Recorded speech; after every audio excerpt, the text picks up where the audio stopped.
Innal hamdalillah nahmaduhu wa nasta'inuhu wa nastaghfiruh wa na'udzu billahi min sururi anfusina wa min sayyiati a'malina. Man yahdihillahu fala mudhillalah wa man yudlil fala hadiyalah. Asyhadu an la ilaha illallah wahdahu la syarikalah wa asyhadu anna Muhammadan 'abduhu wa rasuluh amma ba'd. Ikhwatu iman jamaah hadirin rahimakumullah. Alhamdulillah pada kesempatan pada maghrib ini kita masih diberikan kesehatan, kemampuan sehingga kita masih dapat melaksanakan salah satu kewajiban kita selaku umat muslim, yaitu thalabul ilmi. Mudah-mudahan niat yang tertanam dalam hati kita seterusnya dua amardillah, juga langkah kita dari rumah masing-masing sampai ke masjid ini dicatatkan oleh Allah Subhanahu wa taala jadi amalan makbulan sekaligus menjadi kifarat bagi dosa-dosa kita semua. Ikhwatu iman jamaah hadirin rahimakumullah, melanjutkan materi yang sebelumnya yaitu berkenaan dengan kaifiyat salat, dan kita sekarang masuk untuk mengawali yaitu dari mulai takbiratul ihram mengenai bab salat. Jadi bahasan tentang rukun dan syarat sholat itu selesai sampai ke bab sampai ke kemarin itu Pak? Ya, tempat-tempat yang diharamkan atau yang tidak dianjurkan untuk tempat sholat gitu. Jadi sutro dan tempat-tempat yang diharamkan gitu, yang tidak boleh untuk dipakai sholat. Nah itu akhir dari bab tentang syarat dan rukun sholat. Syarat dan rukun sholat. Syarat dan bagaimana ini Pak? Di bagian-bagian yang memang menjadi satu hal itu bisa diterimanya sholat oleh Allah Subhanahu wa taala. Nah, sekarang kita masuk mengawali kaifiyat sholat ya. Ada satu kitab yang menerangkan tentang sifat sholat Nabi. Banyak sekali dikarang oleh para ulama, maka ini perlu kita menjadi referensi utama untuk bisa memperbaiki terus ibadah, terutama bab sholat, karena ibadah sholat itu merupakan ibadah atau amalan yang paling utama dan yang akan pertama dihisab oleh Allah Subhanahu wa taala. Jadi kalau sholatnya bagus, maka itu akan bisa menopang amalan-amalan yang lain, Pak. Ada orang yang mengatakan, ada sholat lagi bolong-bolong gitu kan. Nah ditambahnya aku amalan-amalan mulai sok dibalik. Ini amalan-amalan yang lain itu tidak bisa menopang kalau sholatnya bolong-bolong gitu. Jadi amalan yang lain itu bisa ditopang itu karena sholatnya itu bagus gitu. Kayaknya tuh sholat, zakat, infak, sodakohna, hajina jalan gitu. Tapi cara sholat no. Jadi sholatlah yang paling utama yang harus kita jaga. Nah, yang pertama yaitu sholat itu memulai sholat dengan takbir. Hukumnya fardu, wajib, Pak. Hukumnya wajib. Yang kita kenal dengan takbiratul ihram. Itu mengawali sholat. Nah, nanti ada bahasan khusus. Kita akan kupas tuntas tentang bab niat, Pak. Gitu. Jadi nanti kita akan kupas secara khusus tentang bab niat. Diawali dengan takbiratul ihram, hukumnya fardu, wajib. Sebagaimana diterangkan dalam sebuah hadis riwayat An-Nasa'i dari Ali, dia berkata, Rasulullah Shallallahu alaihi wasallam bersabda, "Miftahus sholati tuhuru wa tahrimuhat takbiru wa tahliluhat taslim." Miftahus sholat, pembuka sholat itu at-tuhuru, dengan bersuci. Sudah dibahas oleh Ustaz Ridwan, itu secara jelas kan. Nah itu tinggal kita laksanakan dan kita amalkan, Pak. Itu sebagai pembuka untuk sholat kita. Itu sebagai syarat sah sholat kita. Jadi kalau wudhu henteu sah, wudhu henteu sempurna, maka itu akan mempengaruhi kepada sholatnya. Kenapa? Karena wudhunya saja itu merupakan syarat sah sholat. Ayeuna wudhuna henteu sampurna, bade sah kumaha sholatna. Berarti awal yang perlu kita perhatikan yaitu dari mulai kita berwudu. Wa tahrimuha takbir, dan yang mengharamkannya itu adalah takbir, yaitu takbiratul ihram. Wa tahliluha taslim, dan nanti yang akan menghalalkan kembalinya yaitu salam. Apa yang dimaksud dengan bersuci? Nah, tadi yang dimaksud dengan bersuci itu adalah wudu, mandi, termasuk nanti tayamum. Nah, permasalahan mandi, nanti ada satu hadis yang menerangkan tidak ada wudu yang paling sempurna kecuali mandi. Jadi nanti ada di satu waktu di mana Bapak tidak perlu wudu lagi kalau sudah mandi. Jadi mandi itu sudah merupakan wudu yang paling sempurna. Badai henteu sampurna kumaha da mandi mah sagala dikosokan lupa. Kabanjur semuanya juga, tidak ada yang tersisa. Tapi catatannya tidak semua mandi bisa menggantikan wudu. Nanti ada mandi-mandi tertentu yang bisa menggantikan wudu. Satu yaitu mandi junub. Mandi junub sudah tentu itu bisa menggantikan wudu.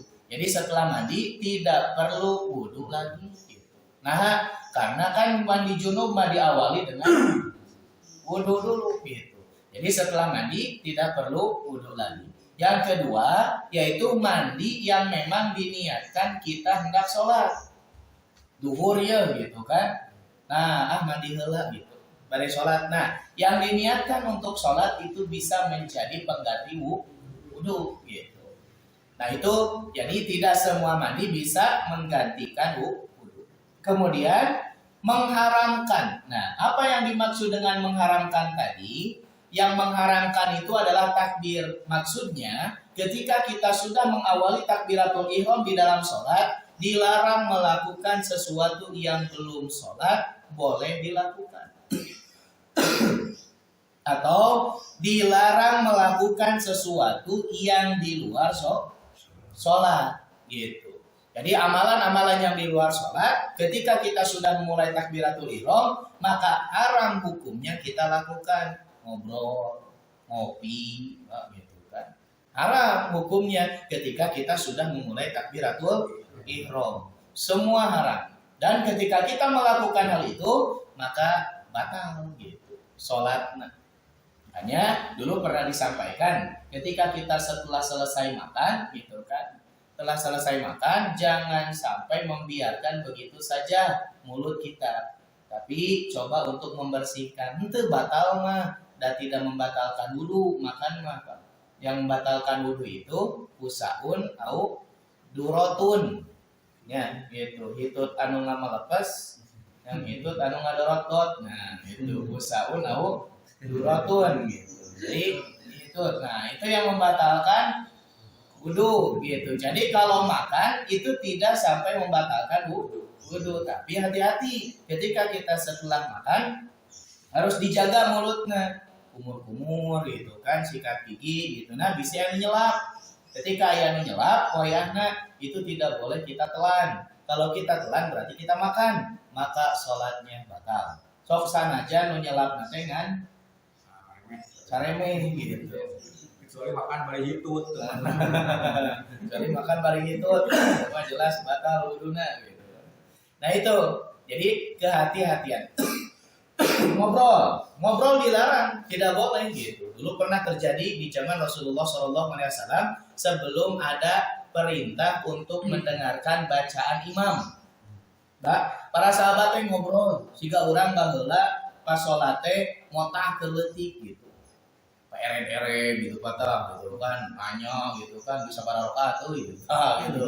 Ngobrol Pak gitu kan, dulu sebelum ada perintah atau larangan tidak diperbolehkan untuk berbicara di dalam sholat. Nah, ketika ada perintah untuk mendengarkan bacaan imam dan dilarang untuk berbicara di dalam sholat, maka para sahabat sudah tidak berbicara lagi dan tidak melakukan hal-hal yang di luar sholat. Itu. Kemudian menghalalkan. Nah, menghalalkan itu dengan salam. Artinya setelah kita salam, maka kita boleh lagi melakukan hal-hal yang di luar sholat. Gitu. Jadi, muftatahatan bitakbir, dalam penjelasan yang lain itu, muftatamatan bitakbir, gitu kan. Muftatahatan bitakbir, muftatamatan bitaslim, gitu. Jadi dibuka dengan takbir, ditutup dengan salam. Itu sholat. Jadi fardu. Kemudian bagaimana ketika kondisi kita masuk? Gitu. Punten, ada catatan untuk kita. Kalau kita dalam kondisi masbuk, tong lulumpatan. Kita masbuk, sholat telat kan masbuk gitu kan. Komat gitu kan. Ruku ya gitu kan, wah pas lawang panto tuh gitu ngawangan gitu kan, lecir gitu. Nah itu tidak dianjurkan oleh Rasul. Jadi kalau kita dalam keadaan masbuk, santai berjalan sampai ke tempat sholat. Kenapa dianjurkan untuk santai? Tenang. Kalau kita ketinggalan rakaat, tinggal disampurnakan, kata Rasul begitu. Nah, kemudian ketika kita masbuk, bagaimana kondisi kita? Kita harus mengikuti sesuai dengan posisi imam. Nah, ini nanti dibahas di bab berjamaah, gitu Pak. Jadi kalau kita masbuk datang, imam ruku, imam sujud, kita datang, ulah ngantosan imam berdiri, gitu. Nungguan ulah imam gitu kan. Nah, itu apa namanya?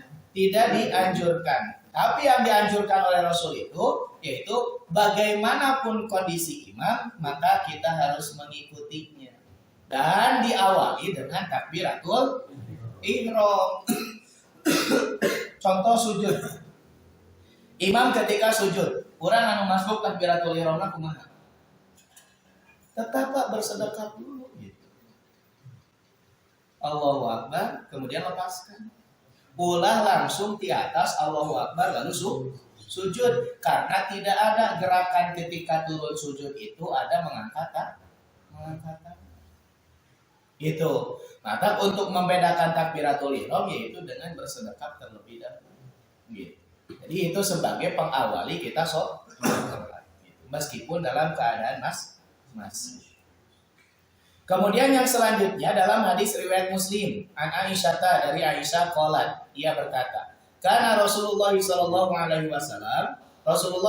alaihi wasallam ketika sholat yaftatihu sholata bitakbiri.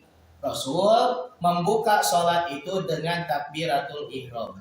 Wal qiraati alhamdulillahi rabbil alamin, dan membaca surat Al-Fatihah alhamdulillahi rabbil alamin. Gitu. Di dalam hadis ini Siti Aisyah menjelaskan bahwa Rasul mengawali membaca surat Al-Fatihah itu yaitu dari ayat Alhamdulillah, bukan dari Bismillah.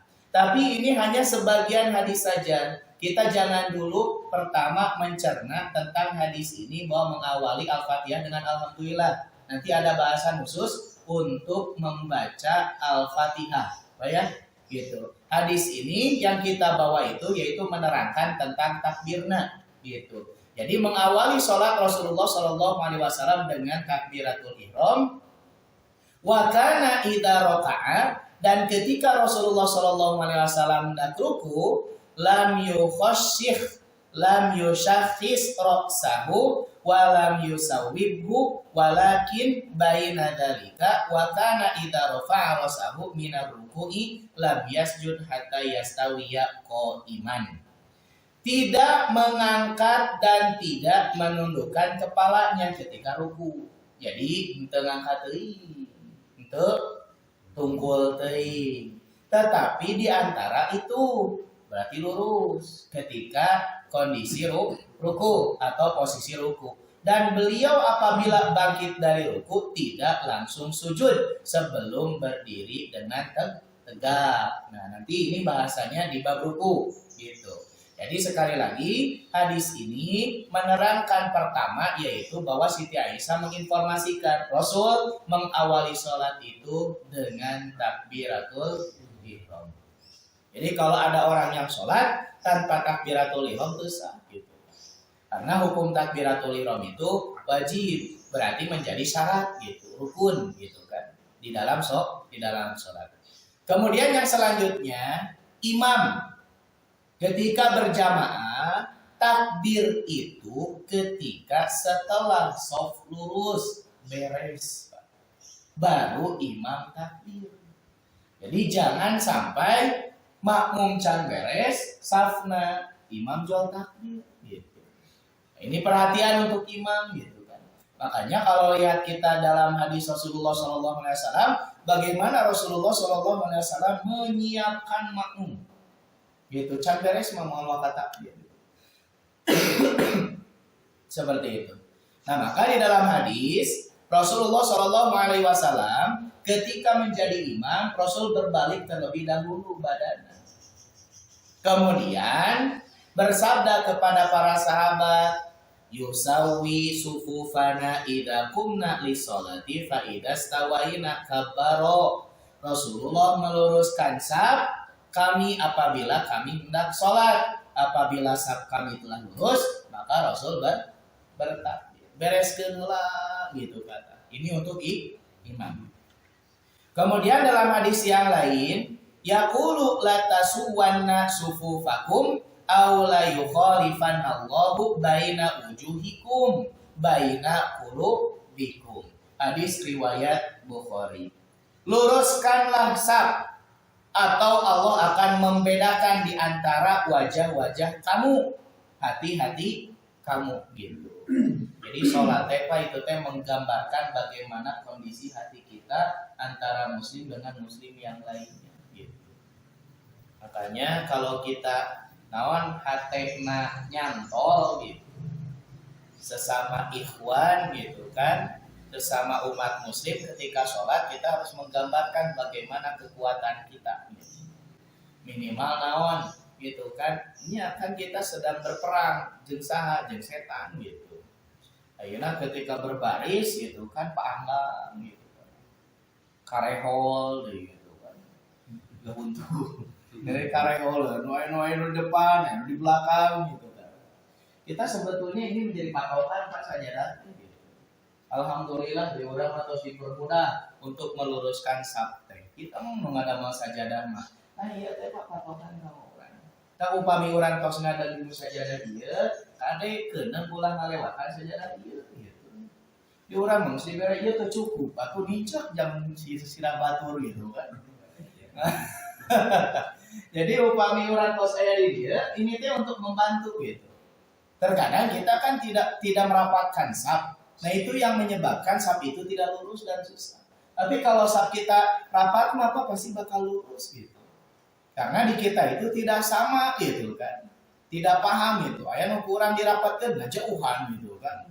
Di udal deui beuki jauh gitu kan. Di udal deui terus ngajauhan gitu kan. Kabur gitu kan. Gitu.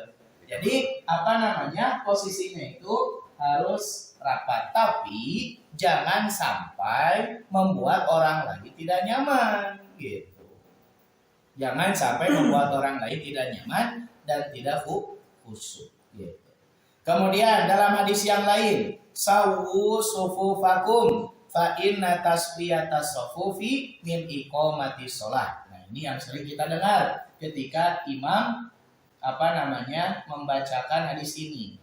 Nah, ini bukan gagayaan imam Pak gitu kan. Ya bahasa Arab, buku dalil ya gitu kan, anjuran ti Rasul. Jadi ketika berjamaah itu mengingatkan kepada makmum gitu kan, sok bariskeun, luruskeun, rapatkeun. Kenapa Pak harus dirapatkan ketika berjamaah? Karena rapat dan lurus itu menjadi syarat utama kita sholat berjamaah. Namanya juga berjamaah, hari misah malahnya berjamaah. Ya, gitu. Upami misama berarti sholat sendiri. Nah makanya disebut berjamaah itu ketika kita berbaris rapi, kita sholat bersaf gitu kan, kemudian merapatkan barisan, itulah berjamaah. Dulu pernah kita sampaikan bahwa berjamaah itu nilai kebaikannya 27 derajat gitu. Itu akan diangkat oleh Allah Subhanahu wa taala. Tak iya syaratnya gitu. sawu sufufakum gitu kan. Jadi diluruskan, dirapatkan. Ayeuna berjamaah tapi ente lurus, ente rapat, kira-kira dapat tidak 27 derajat gitu. Nanti mau makan barisan. Gitu. Sari tinu aksi rapatkan barisan rapatnya kita terarapat we aksi oge gitu. Nah, ada salat oge barisan we gitu kan. Nah, dina salat dulu gitu, dalam berjamaah dulu. Salat itu yang paling utama. Nah, ketika saf makmum sudah rapi, Pak, tidak ada lagi yang naon namina teh belum rapi, baru imam bertakbir. Gitu. Nah, ini tertibnya dalam sholat berjamaah. Dan ini menjadi perhatian takbiratul ihram imam itu ketika saf makmum sudah lurus. Sudah selesai. Gitu. Kemudian yang selanjutnya, kaifiyat mengangkat tangan ketika takbiratul ihram. Di dalam hadis disampaikan an Abi Hurairah dari Abu Hurairah qala kana Rasulullah sallallahu alaihi wasallam idza qama ila sholati apabila beliau mendirikan salat rafa'a yadaihi madan beliau mengangkat kedua tangannya gitu kan dengan lama gitu Allahu akbar gitu. Jadi secara sempurna. Kemudian dalam hadis yang lain an Sa'id bin Sam'an dari Sa'id bin Sam'an qala ia berkata jaa Abu Hurairah datang Abu Hurairah ila masjidi ke masjid Bani Zuraik Salatun yaitu ada 3 perkara karena Rasulullah sallallahu alaihi wasallam ketika Rasulullah Shallallahu Alaihi Wasallam mengerjakan sholat, ya'malu bihinna tarakahunna nasu wa kana yarfa'u yadayhi fi sholati madan wa yaskutu hunaihatan wa yukabbiru idza sajada wa idza rafa'a. Ditinggalkan manusia yaitu mengangkat tangan dengan lama dalam sholat, diam sejenak setelah takbir yaitu karena membaca iftitah dan takbir ketika akan sujud dan bangkit dari sujud gitu. Nah, ini berkenaan dalam mengangkat tangan gitu ya. Jadi berkenaan dalam mengangkat tangan. Kemudian dalam hadis yang lain an Abi Hurairah masih dari Abu Hurairah. Ya filenya apa ayat? Tadi pada dipintu temu kabuca. Sana 4 kali. Bulan Tangan 3 kali. Ini yang 3 kali maksudnya ini Mas sanes posisi angkat tangan ini gitu Pak. Belum posisi angkat tangan. Kan di 3 perkara ini teh mengangkat tangan dengan lama dalam sholat gitu. Itu 1. Diam sejenak setelah takbir gitu kan. Nah, jadi 3 perkara ini bukan menerangkan tentang mengangkat tangan, tapi menjelaskan hadis yang tadi yaitu yang menerangkan bahwa Rasulullah Shallallahu Alaihi Wasallam ketika takbiratul ihram ternyata Rasul takbirnya lama gitu. Dan ini yang sudah dilupakan oleh manusia, maksudnya umat muslim, yaitu ketika Rasul mengangkat tangan dengan lama gitu kan. Nah, apa yang dimaksud dengan mengangkat tangan dengan lama itu?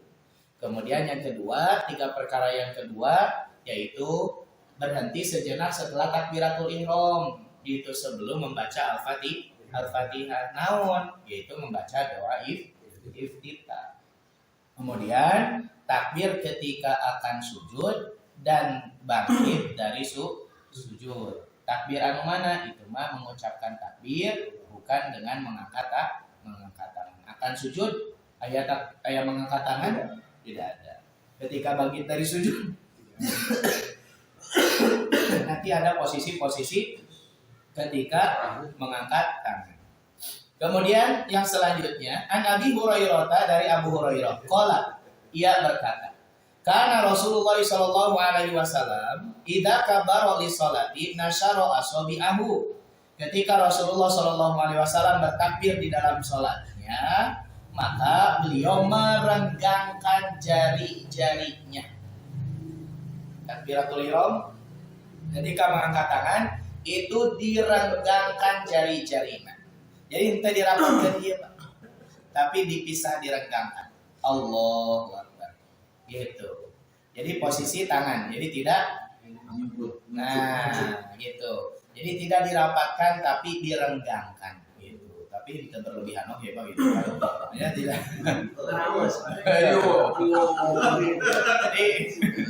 Jadi direnggangkan. Ya, tidak sampai dirapatkan jari-jarinya ketika mengangkat tangan. Nah, ketika kita mengawali mengangkat tangan takbiratul ihram seperti ini, maka mengangkat tangan di bagian posisi yang lain pun maka posisinya harus sama, gitu. Kemudian dalam hadis yang lain, An-Nafi'in, hadis riwayat Bukhari, An-Nabna Umar kana idza dakhala fi sholati kabbara. Dari Nabi bahwasanya Ibnu Umar apabila masuk ke dalam sholat beliau bertakbir. Wa rafa'a yadayhi dan mengangkat kedua tangannya. Wa idza raka'a dan apabila ruku rafa'a yadayhi beliau mengangkat tangan. Wa idza qala sami Allahu liman hamidah rafa'a yadayhi. Ketika bangkit dari ruku yaitu dengan membaca sami Allahu liman hamidah, beliau mengangkat tangan. Wa idza qama minar rak'ataini rafa'a yadayhi. Dan ketika bangkit dari rakaat yang kedua, beliau mengangkat tangan. Tahiyat awal. Wa rafa'a dzalika Ibnu Umar ila Nabi sallallahu alaihi wasallam. Demikianlah Ibnu Umar mencontohkan sholat Nabi Shallallahu Alaihi Wasallam. Karena sholat yang paling persis Pak dengan sholat Nabi itu yaitu Ibnu Umar. Gitu. Paling sigap.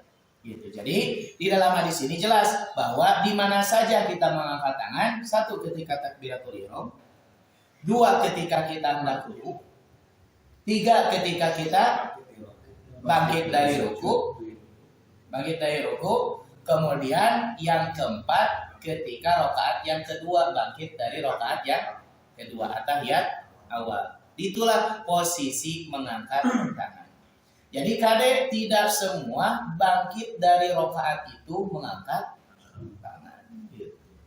Dan tidak semua bagian posisi perubahan posisi itu mengangkat tangan gitu kan. Sujud mengangkat tangan, bangkit dari sujud tangan dulu gitu kan. Tidak. Kalau itu kan ada ketentuan di dalam itu kan sudah nyampe ya telinga. Iya. Nah, nanti Pak ada di sini.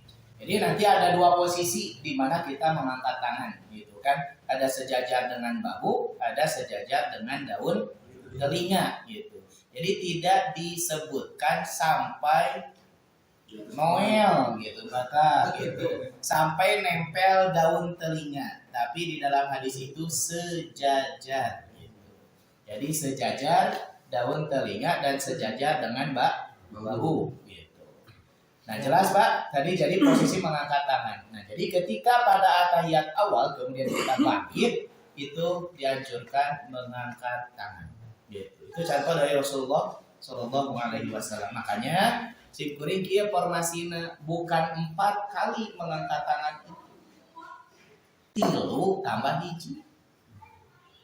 Nah, 3 tambah hiji karena subuh tidak ada. Ya. Iya. Karena subuh cuma 2 rakaat. Jadi untuk subuh tidak ada mengangkat tangan yang keempat gitu. Makanya di bagian sholat yang lain ada. Nah, jadi 3 tambah 1. 3 plus 1 lah gitu kan. Kalau disebut 4 kali gitu kan mengangkat tangan berarti subuhnya 2 ya gitu.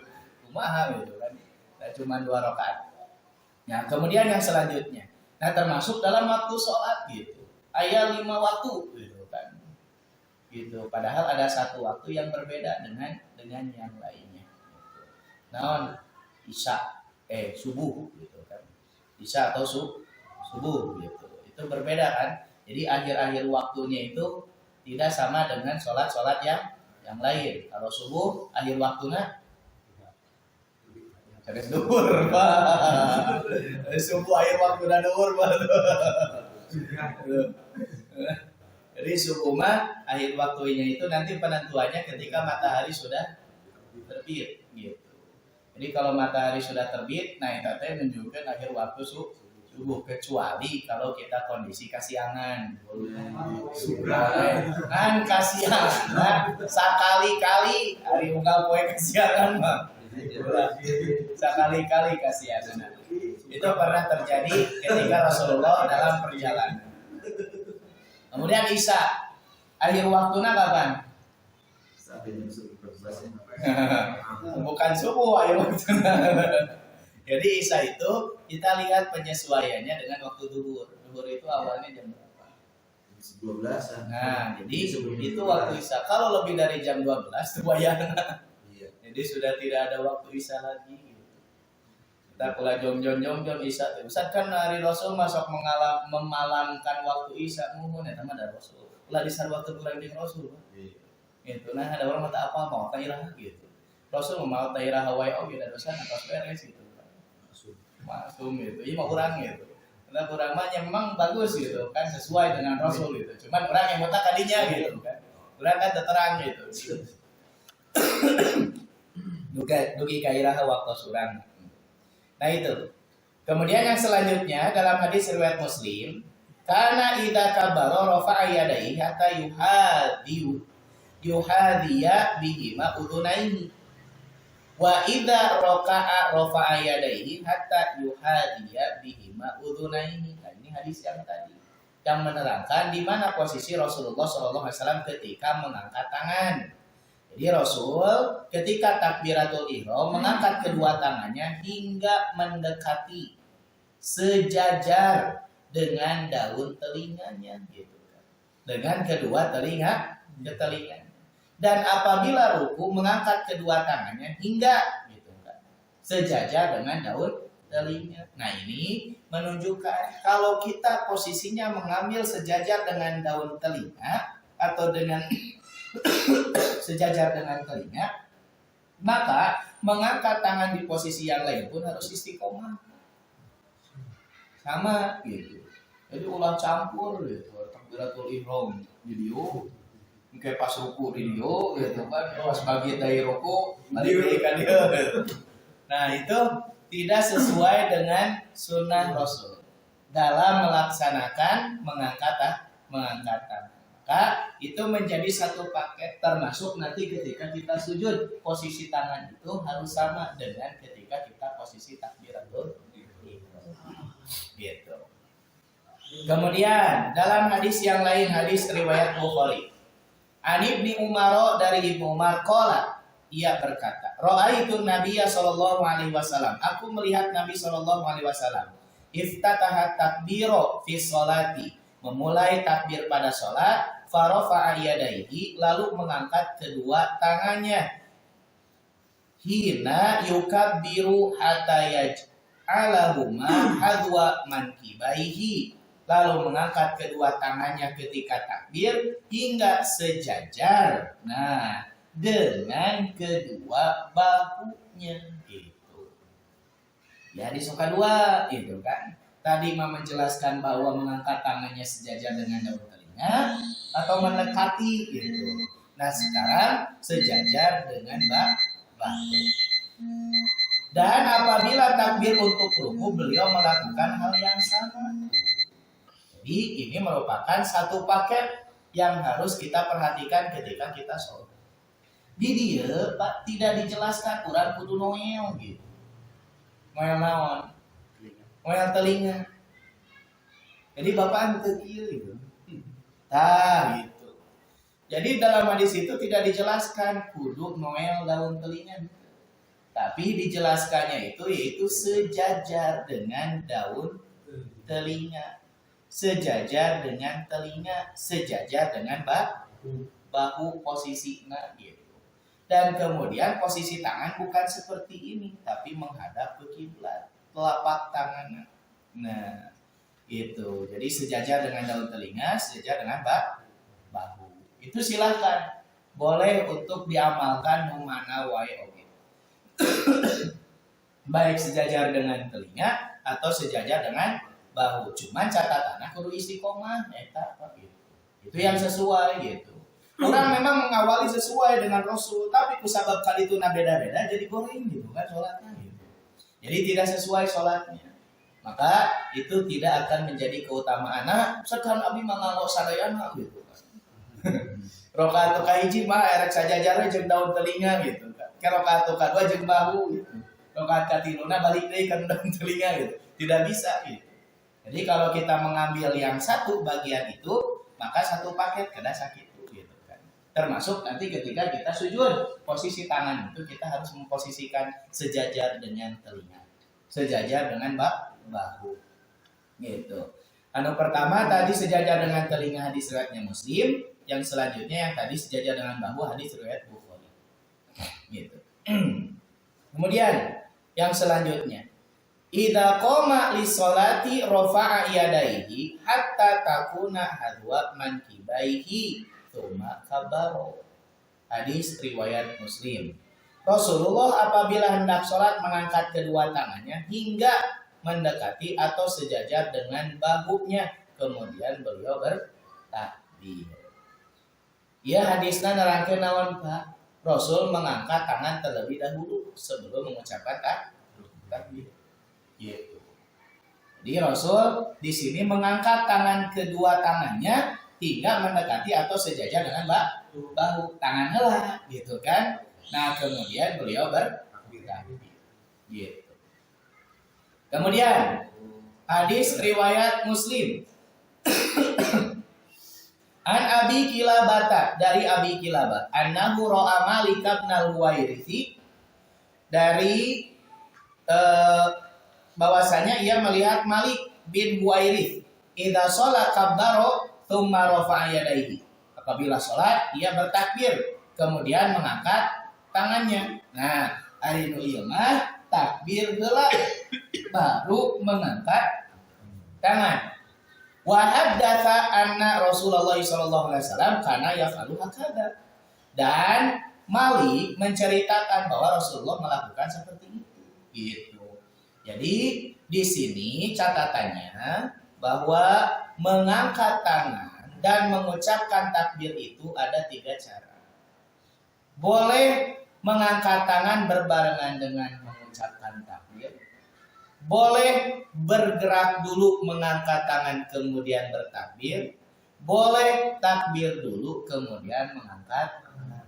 Gitu. Itu silahkan. Jadi Rasul memberikan contoh 3 cara dalam bertakbir gitu kan, mengucapkan takbir, termasuk nanti posisi yang lainnya gitu Pak. Allahu Akbar, mengangkat tangan. Allahu Akbar, bareng. Allahu Akbar. Gitu. Jadi silahkan. Tapi ini harus menjadi catatan terutama untuk imam. Gitu. Salamatna nu mana ieu imam teh gitu. Jangan sampai makmum mendahului imam gitu. Ayeuna upami takbir heula salamat moal makmum gitu kan. Allahu Akbar. Nah, otomatis kan makmum pasti langsung bergerak. Karena ketika mengucapkan takbir, setelah mengucapkan takbir baru makmum bertakbir. Padahal imam tak akan bergeraknya. Gitu. Nah, maka yang cocok untuk imam itu boleh bergerak dulu atau bareng gitu. Gerak dengan takbir gitu. Nah, maka kesimpulannya tidak sah sholat tanpa takbiratul ihram. 2, mengangkat tangan pada takbiratul ihram ketika hendak ruku, bangkit dari ruku dan bangkit dari tasyahud awal. Hukumnya wajib. 3, mengangkat kedua tangan sejajar dengan pundak dan jari-jarinya mendekati telinga dan tidak dirapatkan. Yang jari-jarinya mendekati telinga dan tidak dirapatkan. Jadi boleh sejajar dengan telinga atau sejajar dengan bahu, silakan. Kemudian yang keempat, takbir mengucapkan Allahu Akbar itu boleh berbarengan dengan mengangkat tangan atau takbir terlebih dahulu, kemudian mengangkat tangan atau mengangkat tangan dahulu kemudian takbir. Itu silakan. Nah, itu mungkin Pak beberapa tentang kaifiat sholat mengawali kita masuk dalam praktek sholat. Dan nanti ke depannya saya pasti bakal nyumunkeun relawan gitu. Untuk praktek. Oh, jadi itu yang angkat tangan itu wajib kan ya? Wajib. Iya. Jadi mengangkat tangan itu wajib. Makanya betul-betul harus diperhatikan ketika kita sholat sama dirinya waktu sholatnya tong ngalamun gitu, tong ngulung gitu kan. Nah, jadi tadi sudah disampaikan itu baru tentang takbiratul ihram dan belum praktek yang lainnya gitu. Jadi nanti bisa jadi di YouTube itu nanti ada video khusus gitu. Kaifiat sholat, masakan jadi relawan. Saya ekspres gitu. Soalnya begini Pak, jadi kita tidak cukup dengan teori gitu, Harus praktek ya. tapi harus praktek. Jadi banyak orang yang belajar fikih tentang sholat gitu sudah tamat, sudah beres, tapi nah sholatnya perubahan gitu. Karena disampaikan hanya teori saja, materi saja dipraktekkan. Padahal dalam urusan kaifiat sholat itu yang paling penting yaitu praktek. Jadi kita jangan merasa tuh balik di KSD mah gitu kan. Itu di SD jangan praktek, ayeuna praktekna gitu kan.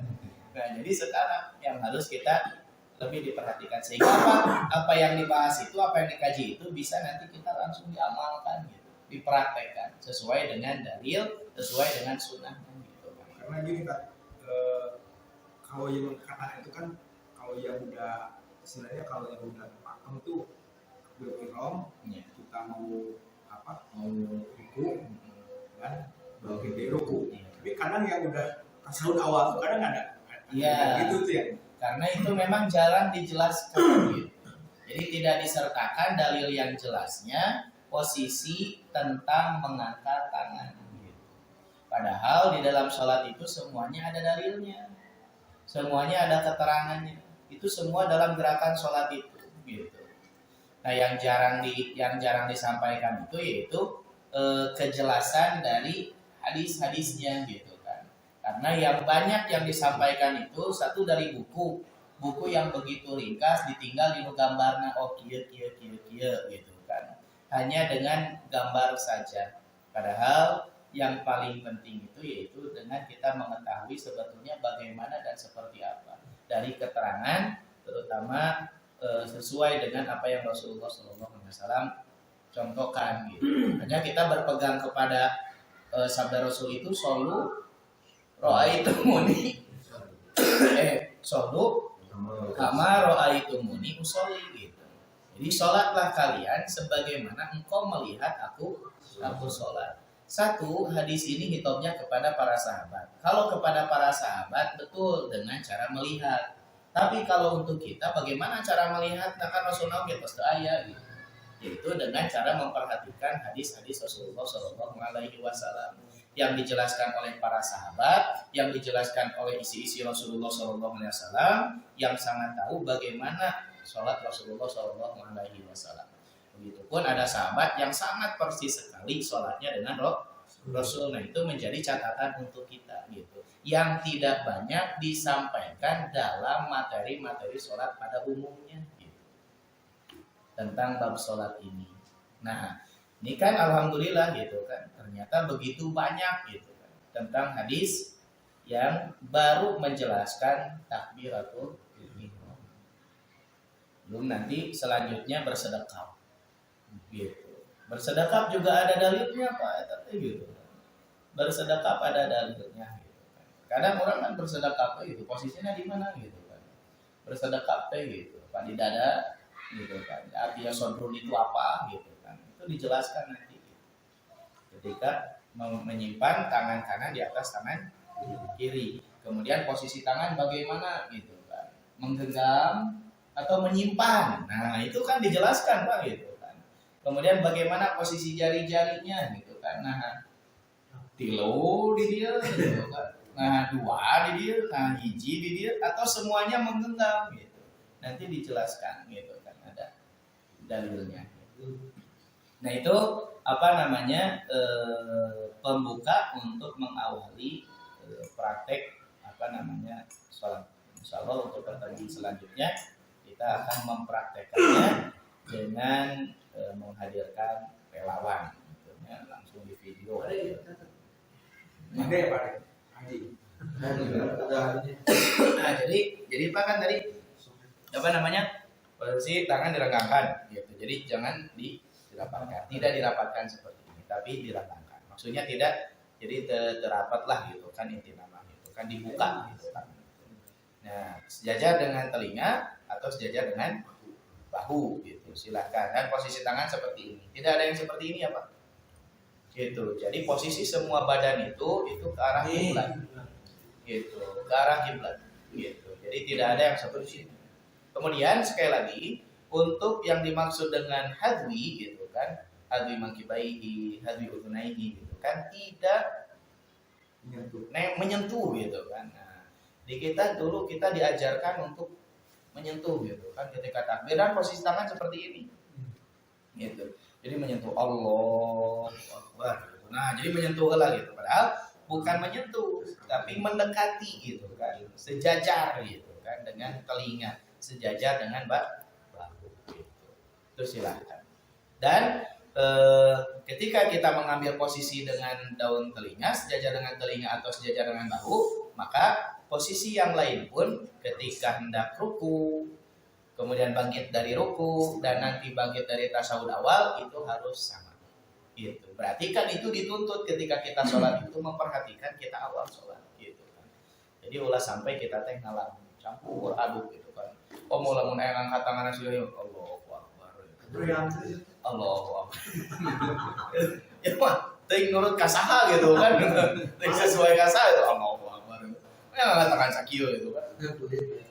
Dan ada juga yang mengatakan Allahu Akbar, dan dia merasa bahwa ini sejajar dengan bahu. Itu atau di diem mana sejajar dengan naon gitu. Susu.